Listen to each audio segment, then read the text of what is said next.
Sementara hanya karena di masjid tersebut usolli tidak diucapkan, pujian sebelum sholat mereka lantunkan. Zikir setelah sholat tidak dikeraskan. Zikir setelah sholat tidak dikeraskan.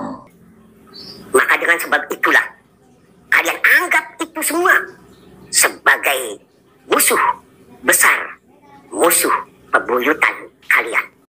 Ustadz Anda yang di Indonesia membid'ahkan, bahkan menganggap itu adalah nyanyian. Sementara syekh-syekh Anda yang ada di Arab Saudi mengatakan itu adalah sunnah, gitu ya. Nah, siapakah ini yang berhukum menggunakan Al-Quran dan hadis? Syekh Wahabi yang ada di Arab Saudi atau Ustadz Wahabi yang ada di Indonesia? Selamat berpikir untuk orang-orang Wahabi yang ada di Indonesia. Mudah-mudahan Anda tidak hanya taklid buta terhadap Ustadz-Ustadz Anda yang suka bohong, yang pendusta yang ada di Indonesia ini. Assalamualaikum warahmatullahi wabarakatuh. Alhamdulillahirrabbilalamin. Wassalatu wassalamu ala sayyidina Muhammadin asrafil mursalin wa ala alihi wa sahbihi ajmain, amma ba'du. Sahabat-sahabat Aswaja dan seluruh subscriber Afandi Channel yang dirahmati oleh Allah Subhanahu wa taala yang saya hormati. Semoga Allah senantiasa memberikan kesehatannya kepada kita, tambahan nikmat, hidayah dan taufiknya terhadap kita semua. Amin Allahumma amin. Sebagaimana kita maklumi bersama bahwa Wahabi ini menganggap apa yang mereka yakini itu adalah sebuah kebenaran. Sekalipun perkara ini, masalah ini sudah dibahas oleh ulama-ulama terdahulu, bahkan mereka terjadi hilaf dalam masalah memutuskan hukum, tetapi yang tidak disukai oleh Wahabi, maka itu dianggap sebagai suatu perkara yang bid'ah, yang tidak berdalilkan Al-Quran dan Sunnah. Padahal kalau mereka mau cerdas, semua hukum yang digali oleh ulama itu sumbernya dari Al-Quran dan hadis. Dalil menurut mereka itu adalah yang dicontohkan saja. Tidak mau mengerti, tidak mau paham, tidak mau menghargai terhadap perbedaan ulama. Nah, seandainya sekarang terjadi perbedaan di antara ulama Anda sendiri, di ulama Wahabi sendiri, siapa yang salah satunya ini yang berhukum terhadap Al-Quran dan Sunnah? Dan siapa di antara salah satunya ini yang tidak berhukum terhadap Al-Quran dan Sunnah?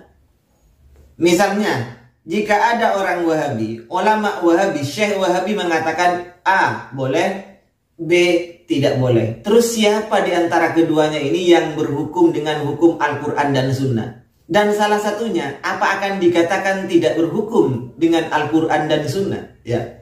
Kalau Aswaja, Anda katakan tidak berhukum dengan Al-Quran dan Sunnah. Karena yang berhukum dengan Al-Quran dan Sunnah adalah pemahaman Anda sendiri. Itu pengakuan Anda. Baik, saya akan bongkar sekarang perbedaan ulama Anda sendiri, syekh-syekh Anda sendiri dengan ustadz-ustadz Anda yang ada di Indonesia. Siapakah di antara mereka itu yang kembali terhadap Al-Quran dan Sunnah? Pasti salah satunya itu tidak kembali terhadap Al-Quran dan Sunnah, yaitu tentang masalah zikir keras, zikir nyaring setelah sholat maktubah, setelah sholat fardu. Ustadz-ustadz Wahabi di Indonesia menghukumi zikir nyaring setelah sholat fardu itu adalah bid'ah.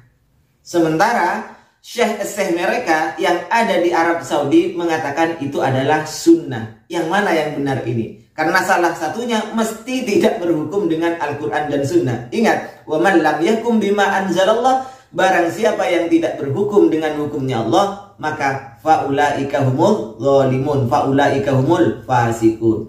Maka orang-orang tersebut adalah orang-orang yang fasik, maka orang-orang tersebut adalah orang-orang yang zalim.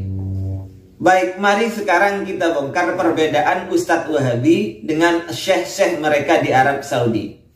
Kita buka fatwa Syekh Muhammad Shaleh Al-Munajjid. Syekh Muhammad Shaleh Al-Munajjid ini di dalam fatwanya ditanya tentang masalah zikir dengan nyaring setelah sholat fardu. Beliau menjelaskan bahwa itu adalah perbedaan ulama. Perbedaan ulama, ingat. Di antaranya yang memperbolehkan adalah Imam At-Tabari, Ibnu Taimiyah, dan lain-lainnya. Termasuk yang memperbolehkan bahkan mensunahkan adalah Ibnu Baz dan Syekh Utsaimin. Kalau di Indonesia, bahkan Syafiq Risa Basalama, Ustadz Anda itu mengatakan zikir dengan keras setelah sholat fardu itu dianggap sebagai nyanyi-nyanyian. Nah, siapa yang benar antara Syafiq Risa Basalama dan Ustadz-Ustadz Wahabi yang ada di Indonesia ini dengan mereka syekh-syekh Anda yang ada di Arab Saudi, Ibnu Baz, Syekh Utsaimin, dan Ibnu Taimiyah? Apa komentar Syekh Utsaimin ketika menyikapi masalah zikir keras setelah sholat maktubah ini? Beliau ditanya tentang masalah ini, apa jawaban beliau? Al-jahru bidzikri ba'da sholatil maktubati sunnatun. Zikir nyaring setelah sholat fardu itu hukumnya sunnah, kata Syekh Utsaimin. Dalla alaihi ma rawahul Bukhari min hadisi Abdullah bin Abbas radhiyallahu anhuma anna raf'as sauti bidzikri hina yansharifun nasu minal maktubah kana ala ahdin Nabi sallallahu alaihi wasallam. Dasar yang dijadikan patokan hukum oleh Syekh Utsaimin dalam memutuskan masalah zikir nyaring ini yang dianggap sunnah oleh Syekh Utsaimin adalah hadis yang diriwayatkan oleh Imam Bukhari rahimahullah dari Abdullah bin Abbas radhiyallahu anhuma, yaitu bahwa zikir nyaring setelah sholat maktubah ini sudah dilakukan, sudah dikenal sejak zaman Rasulullah sallallahu alaihi wasallam. Juga berdasarkan hadis, qala sami'tu an-nabiy sallallahu alaihi wasallam yaqulu idza qada as-salata la ilaha illallah wahdahu la syarikalah. Seorang sahabat mendengarkan Nabi sallallahu alaihi wasallam ketika selesai melaksanakan salat, Nabi mengatakan la ilaha illallah wahdahu la syarikalah. Al-hadis. Wa la yusma'ul qawlu illa idza jahara bihil qail. Perkataan Nabi ini nggak akan didengar, kata Syekh Utsaimin, kecuali Nabi yang mengucapkan itu dengan suara yang lantang, dengan suara yang keras. Kalau lirih, tidak mungkin didengar oleh sahabat. Itu dasarnya Syekh Utsaimin. Wa qad ikhtarul jahra bidzalika Syekhul Islam Ibnu Taimiyah, yang memilih mensunnahkan menjahar mengeraskan zikir setelah sholat maktubah adalah Syekhul Islam Ibnu Taimiyah, junjungan ulama Wahabi, junjungan orang-orang Wahabi. Wa jama'atun minas salaf wal khalaf, jamaah golongan dari ulama salaf memilih zikir keras, dan ulama khalaf juga memilih zikir keras. Ini kata Syekh Utsaimin. Nah, sekarang komentar Syekh Utsaimin terhadap orang yang mengingkari, yang membid'ahkan zikir setelah sholat, zikir keras setelah sholat. Wa amma man qala innal jahra bid'atun, wa amma man qala innal jahra bidzalika bid'atun faqad akhta'a. Orang yang mengingkari zikir keras setelah sholat dianggap sebuah bid'ah, sebagai bid'ah oleh mereka, faqad akhta'a. Orang itu yang mengingkari sunnahnya zikir keras setelah sholat itu adalah salah, faqad akhta'a, kata Syekh Utsaimin. Fa kaifa yakunu syai'u al-ma'hudu fi ahdi Nabi sallallahu alaihi wasallam bid'atan? Bagaimana mungkin sesuatu yang sudah dikenal, sudah ada sejak zaman Nabi dianggap sebagai bid'ah? Berarti anggapan orang yang mengatakan zikir keras nyaring setelah sholat dikatakan bid'ah, bahkan dianggap nyanyian-nyanyian, itu pendapat yang salah, pendapat yang keliru, kata Syekh Utsaimin. Wa amma ihtijaju munkiril jahri biqaulihi wadhkur rabbaka fi nafsika tadarru'an wa khifatan wa dunal jahri minal qawli bil ghuduwi wal asal. Adapun hujjah orang yang mengingkari zikir keras ini dengan berlandaskan Al-Quran, wadhkur rabbaka fi nafsika tadarru'an wa khifatan wa dunal jahri minal qawl bil ghuduwi wal asal. Berzikirlah terhadap Rabbmu, yakni Allah subhanahu wa ta'ala, fi nafsika, di dalam dirimu, tadarru'an dengan rasa tadarru', wa khifatan dan suara yang lirih, wa dunal jahri jangan dikeraskan, minal qawli dari ucapan kamu itu, bil ghuduwi wal asal pagi dan sore. Kalau itu dijadikan dasar, kata Syekh Utsaimin, agar Kalau itu dijadikan dasar kata Syekh Utsaimin untuk membid'ahkan zikir nyaring setelah sholat maktubah, fanaqulu lahu, maka saya akan menjawab terhadap orang tersebut, innalladzi amara ayyadhkura rabbahu fi nafsihi tadarru'an wa khifah huwallazi kana yajharu bidzikri khalfal maktubah. Nabi saja, orang yang memerintahkan untuk berzikir terhadap Allah Subhanahu wa ta'ala dengan tadarru'an wa khifah, dengan rasa tadarru' dan suara yang lirih, huwallazi kana yajharu bidzikri khalfal maktubah. Ternyata Nabi sendirilah orang yang pertama kali mengkeraskan, menyaringkan zikir setelah sholat maktubah.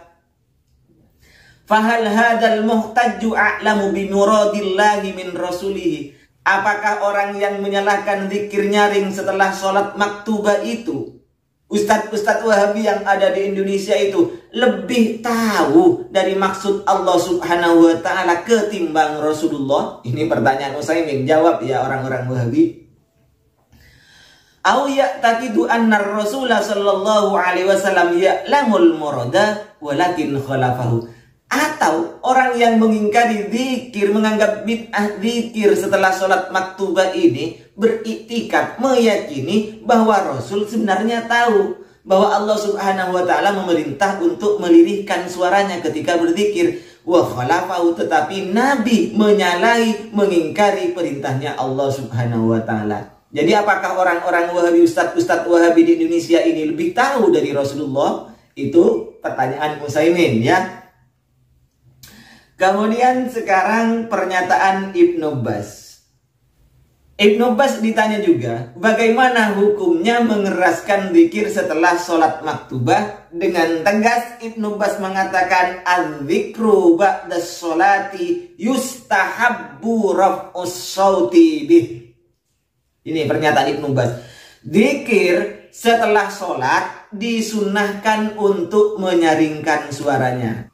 Nah, untuk teman-teman Salafi yang tidak mau disebut Wahabi yang ada di Indonesia ini, sekarang Anda mau ikut ustadz-ustadz Anda yang di Indonesia, atau ikut ustadz-ustadz Anda, yakni syekh-syekh Anda yang ada di Arab Saudi, Sholeh Al-Munajjid, Syekh Utsaimin, Ibnu Baz, dan yang paling top grandmasternya adalah Syekhul Islam Ibnu Taimiyah. Mana yang akan Anda pilih? Ustadz Anda yang di Indonesia membid'ahkan, bahkan menganggap itu adalah nyanyian. Sementara syekh-syekh Anda yang ada di Arab Saudi mengatakan itu adalah sunnah, gitu ya. Nah, siapakah ini yang berhukum menggunakan Al-Quran dan hadis? Syekh Wahabi yang ada di Arab Saudi atau Ustadz Wahabi yang ada di Indonesia? Selamat berpikir untuk orang-orang Wahabi yang ada di Indonesia. Mudah-mudahan Anda tidak hanya taklid buta terhadap ustadz-ustadz Anda yang suka bohong, yang pendusta yang ada di Indonesia ini. Mohon maaf sebelumnya. Wa akhirun minni, wassalamualaikum warahmatullahi wabarakatuh.